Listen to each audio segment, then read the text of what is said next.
You have the floor, sir. Thank you, Honourable Speaker, sir.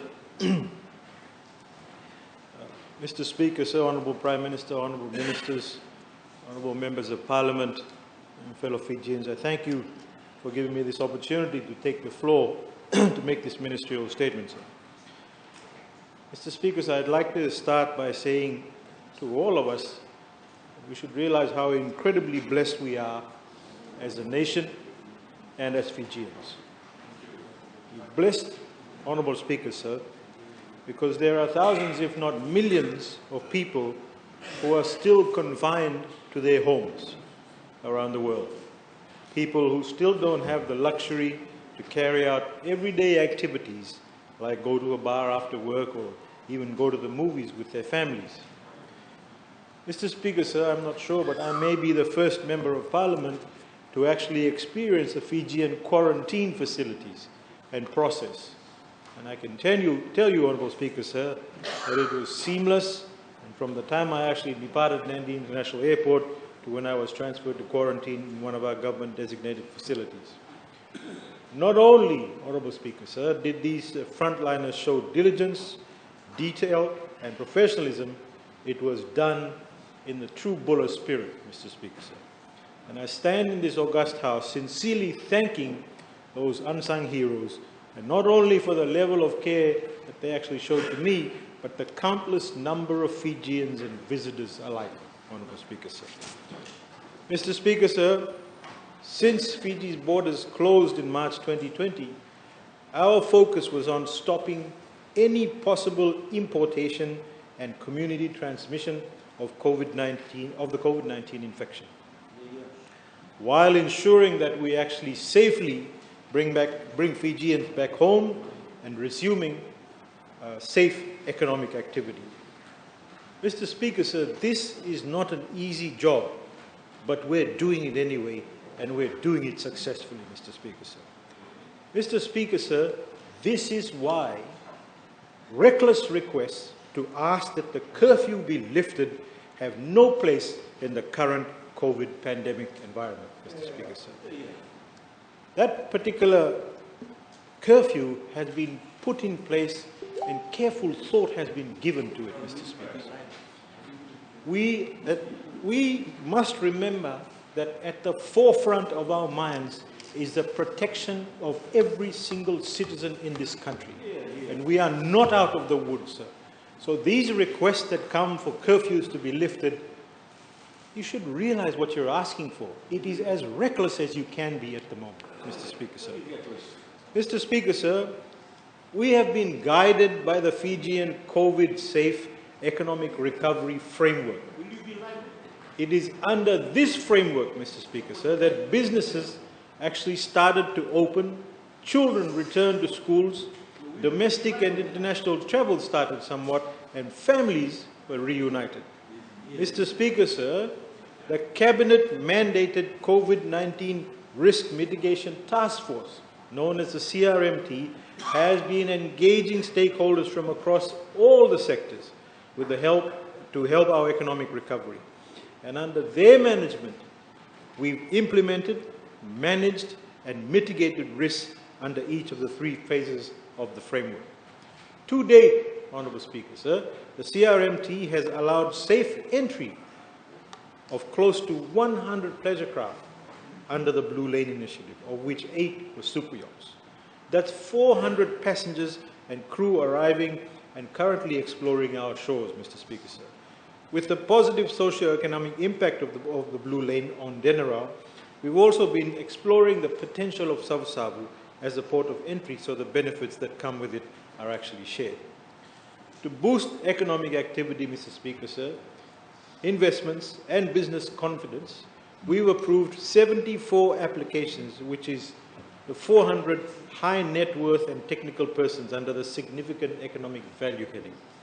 Of these 400, approximately 150 technical experts have entered Fiji to support major capital projects worth over $1 billion, creating employment for more than 600 Fijians. Mr. Speaker, sir, under the academic or education bubble, we've actually facilitated safe entry of the first group of international students, with a second expected by mid this year. So we're essentially promoting ourselves as a safe destination to study in whilst engaging in tourism activities. Fiji has also been able to market, Mr. Speaker, sir, its aviation academy by engaging pilots to undertake training in Nandi. And the first batch of pilots successfully completed training in November 2020, with the second anticipated to arrive this month. Mr. Speaker, sir, since the pandemic, film productions in Fiji and generally throughout the world were either postponed or cancelled.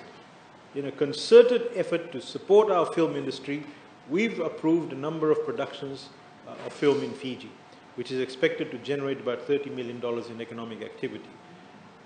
And also, and more importantly, about 400 local jobs. As the Honourable Attorney General mentioned earlier on during the week, sir, Survivor will be filming in Fiji with the crew expecting to arrive in the next few days, sir. They have to stagger the way they actually come because most of the crew are from sitting in different parts of the world.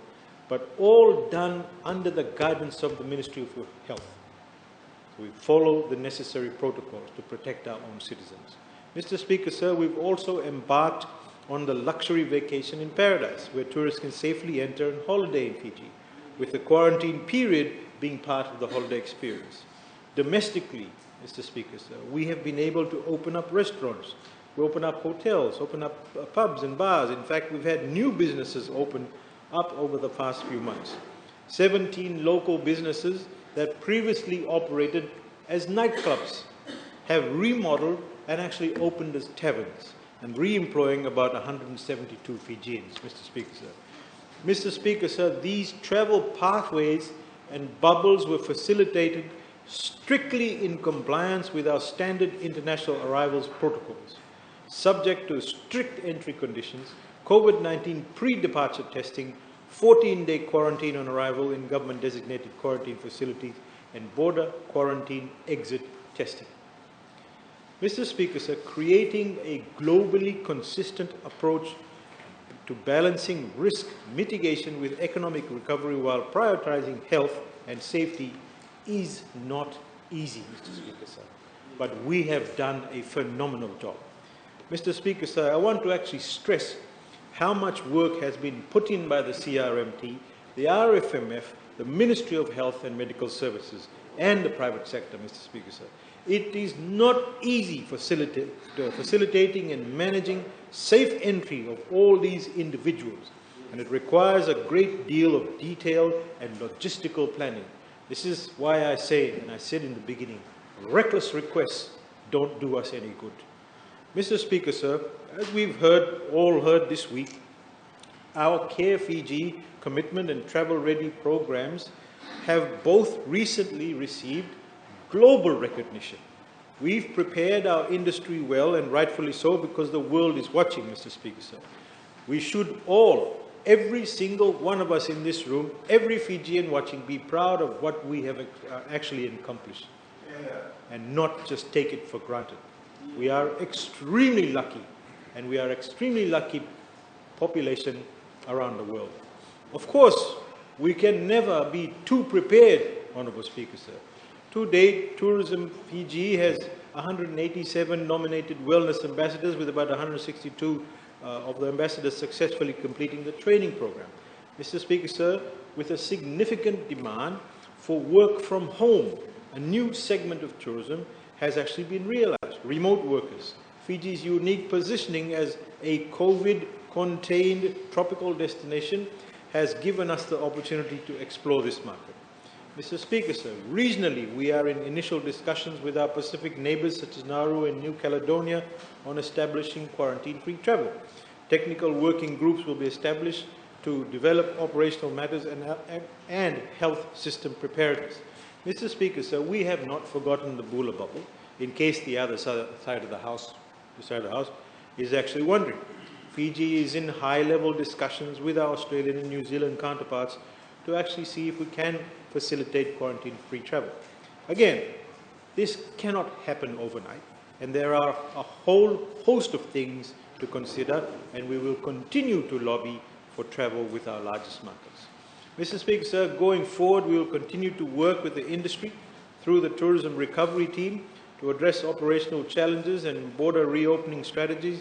We'll also continue to refine and align our economic recovery framework to ensure that we actually leverage current positions to stay ahead of other global tourism destinations. Mr. Speaker, sir, in the initial stages of COVID, our most immediate priority was to financially equip those Fijians and businesses who needed it most. The pandemic has affected all, and its impact is actually wide and far-reaching. Mr. Speaker, sir, as government, we cannot be ill-equipped when dealing with this prolonged crisis. We need reforms that consider the long-term needs of our economy if we are to build back stronger. And this government, Mr. Speaker, sir, has the foresight and saw the need much earlier to forge a more sustainable and inclusive way forward. And we have not lost momentum, Mr. Speaker, sir, despite the 2 hurricanes that we've actually just had. Mr. Speaker, sir, the Fijian government in the past 2 years has taken bold steps to implement reforms to make doing business in Fiji much easier. These reforms also, Mr. Speaker, sir, will essentially form the blueprint to our roadmap to economic recovery. Businesses have been freer to try fresh ideas and reconsider margins and get creative in how they actually operate. We want more self-starters, new business activity, more opportunities to do business. That's why we are ensuring our systems and approval processes are streamlined and overall transaction costs and time taken is actually minimized. A key part of our reforms has been a step towards digitalization of the business registration process, bringing tax registration online, with plans to digitalize the building permits process in 1 year. We've also fast-tracked and streamlined the approval process for obtaining a construction permit for commercial or industrial purposes by establishing through the Building Permits Evaluation Committee. We've taken proactive steps to remove the administrative burdens and reduce bureaucratic obstacles to fast-track approval processes, especially for MSMEs. There is now no longer the need, as we all know, for a business license or actual renewal. Mr. Speaker, sir, amongst the most vulnerable and the most important have been our micro and small medium enterprises. Why? Because they are actually the foundation of our economy. Therefore, the accelerated and equitable recovery of the economy must stem from ground up, Mr. Speaker, sir. As earlier alluded to in this Parliament, sir, support to MSMEs has been ongoing. With our targeted programs and focused on those who need it the most, the Fijian government has paid out close to $30 million to more than 5,500 MSMEs as part of the MSME concessional loan. Our hand-holding, advisory and business training has actually allowed us to train over 2,000 MSMEs in the most rural communities, and we will continue to do so, Honourable Speaker, sir. Mr. Speaker, sir, as policymakers, we must create an enabling environment, equipped with the right resources and access to finance to thrive. There are so many examples that I can provide of how we've made positive impacts, but I'll name a few. One of the successful recipients of the micro-enterprise loan of $7,000 was actually able to purchase some new tools for his business and secure bigger construction jobs, and now keeps 9 Fijians employed in the West. There's a mother of 2 who was actually laid off, who is now able to start a poultry business to sustain an income and support her family. And there was a former finance officer who used to be in hotels. He started a bakery, and that produces 300 bread loaves a day, and looks to expand by adding a second bakery in Raki town, sir. Mr. Speaker, sir, these are just some examples of the success. Mr. Speaker, sir, investments, domestic and foreign, are critical for the growth of industries and the introduction of new industries, more so during this time when we actually need new investments. The Ministry has significantly progressed regulatory reforms in the area of investment in response to the needs of the modern investment climate. We will soon have a new investment legislation and structure. Mr. Speaker, sir, also the recently signed Trade and Investment Framework called TIFA with the United States is built on the foundation to enhance economic opportunities for sustainable and inclusive development between the 2 countries.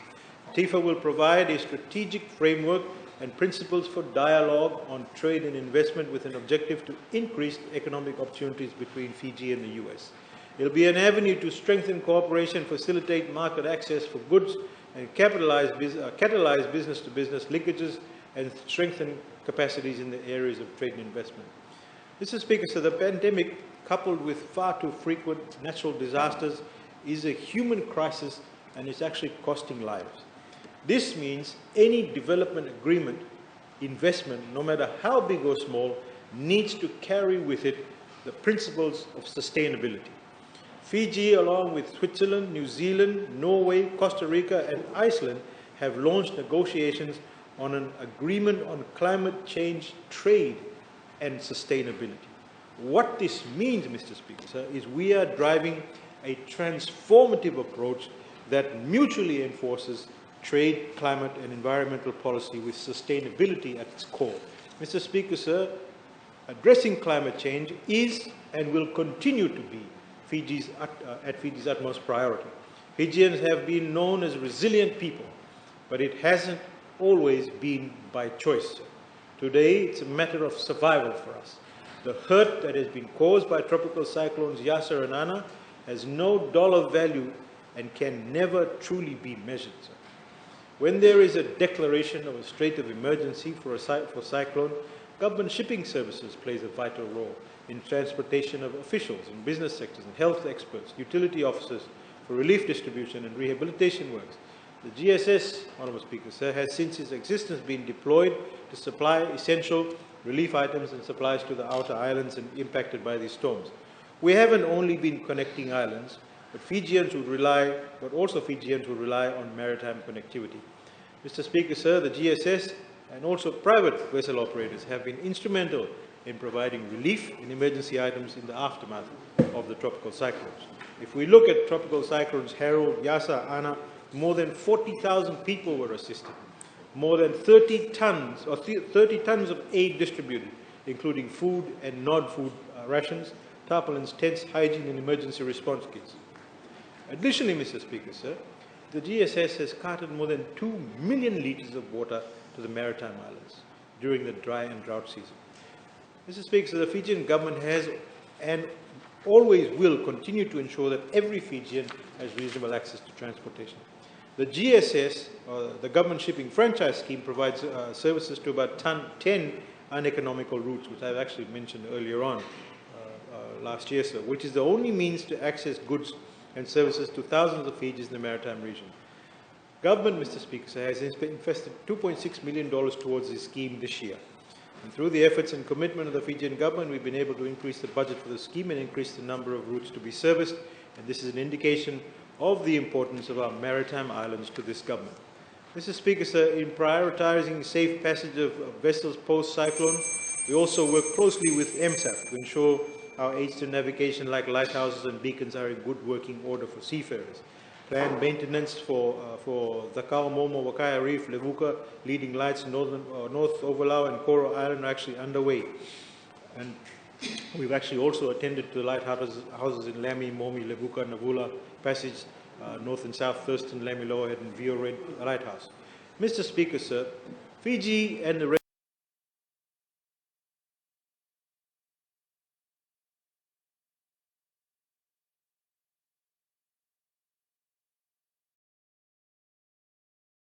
of the world actually remains in choppy waters due to COVID-19.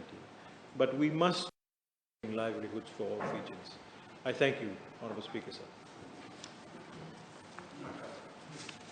I thank the Minister for Commerce, Trade, Tourism and Transport for his ministerial statement. I now give the floor to the Honourable Ro Felipe Tisawao. You have the floor, sir. Honourable Speaker, so I rise to respond to the ministerial statement by Honourable Minister for Commerce. And